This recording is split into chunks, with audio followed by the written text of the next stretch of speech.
7টি বাতিল হয়েছে এবং 12টি গৃহীত হয়েছে। তারেক রহমানের পরেই আমি সর্বোচ্চ ভোটে আল্লাহ রহমতে নির্বাচিত হয়ে শিখগঞ্জের আসনটি বিএনপিকে উপহার দেব ইনশাআল্লাহ। শাসন নয়, তাদের সেবক হিসাবে এবং প্রশাসনকে সেবক হিসাবে আমি তৈরি করব। তিনটি আসনের মধ্যে আমাদের মনোনয়ন জমা পড়েছিল 19টি, তার মধ্যে 7টি বাতিল হয়েছে এবং 12টি গৃহীত হয়েছে। বগুড়া 1 আসনে বাতিল হয়েছে 2টি, গৃহীত হয়েছে 5টি। বগুড়া 2 আসনে বাতিল হয়েছে 4টি, গৃহীত হয়েছে 3টি। এবং বগুড়া 3 আসনে বাতিল হয়েছে 1টি, গৃহীত হয়েছে 4টি। আমাদের মনোনয়ন বৈধ হওয়ার পর যে আনন্দ হবার কথা, উচ্ছ্বাস থাকবার কথা, সেটা আমরা করতে পারছি না। কারণ সাবেক 3বারের প্রধানমন্ত্রী, বিএনপির চেয়ারপারসন, জাতীয় ঐক্যের প্রতীক, আমাদের শ্রদ্ধেয় মা মরহুমা বেগম খালেদা জিয়া, আপনারা জানেন, শেরেবাংলা নগর জিয়া উদ্যানে সমাহিত হয়ে আছে। আমি দলের ভারপ্রাপ্ত চেয়ারম্যান জনাব তারেক রহমানের প্রতি কৃতজ্ঞতা জানাই যে উনি এই আসন থেকে বিএনপি থেকে নির্বাচন করবার জন্য আমাকে মনোনয়ন দিয়েছেন। মহান আল্লাহ দরবারে লক্ষ কোটি শুকরিয়া আদায় করি যে আজকে যাচাই বাছাইয়ের দিনে আমার মনোনয়নটি বৈধ হয়েছে। আমি মনে করি বগুড়া জেলার শহীদ রাষ্ট্রপতি জিয়াউর রহমানের জন্মস্থান, বিএনপির ঘাঁটি, অবাধ সুষ্ঠু নিরপেক্ষ নির্বাচন করবার জন্যই অন্তর্বর্তীকালীন সরকার এবং নির্বাচন কমিশন দিনরাত কাজ করে যাচ্ছেন। প্রশাসন আজকের এই যাচাই বাছাইয়ে তাদের সর্বোচ্চ নিরপেক্ষতা তারা দেখিয়েছে।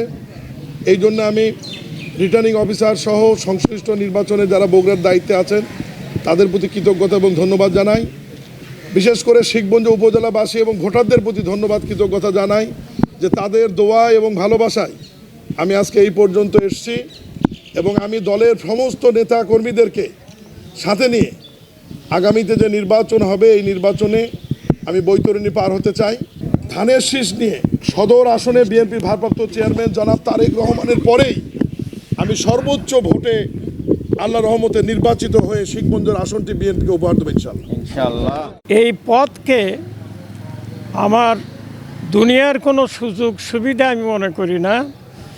এই যদি আমাকে শিবগঞ্জবাসী আমাকে যে ইলেকশনে জয়যুক্ত করে, তবে শাসন নয়, তাদের সেবক হিসাবে এবং প্রশাসনকে সেবক হিসাবে আমি তৈরি করব ইনশাআল্লাহ। এবং বাংলাদেশ জামাতি ইসলামী ইতিমধ্যেই তারা কিভাবে আমরা আমাদের একটা ইশতেহার প্রকাশ তারা করবে, এখনও ইশতেহারটা আমাদের হাতে আসে নাই, সেই হিসেবে আমরা কাজ করব। আর আমি ইতিমধ্যেই তো 1991 থেকে 94 আমি অনেক কাজ করেছি, শুধু সেবকের মতোই কাজ করেছি। এই দেশের মানুষ মজলুম, আর জুলুমটা আমি এই 16 বছর অনেক দেখেছি। এই জুলুম থেকে মানুষ যাতে বাঁচতে পারে এবং প্রশাসন মানুষের খেদমত করতে পারে এবং উন্নয়ন, আমরা আল্লাহর রহমত আমাদেরকে যদি সুযোগ দেওয়া হয়, এই যে জনগণ যদি সুযোগ দেয় সরকার গঠনে, তাহলে আমার তো মনে হয় 1 বৎসরের মধ্যেই তারা দেখতে পাবে এই বাংলাদেশ সব কিছু, তারা একটা নতুন বাংলাদেশ দেখতে পাবে।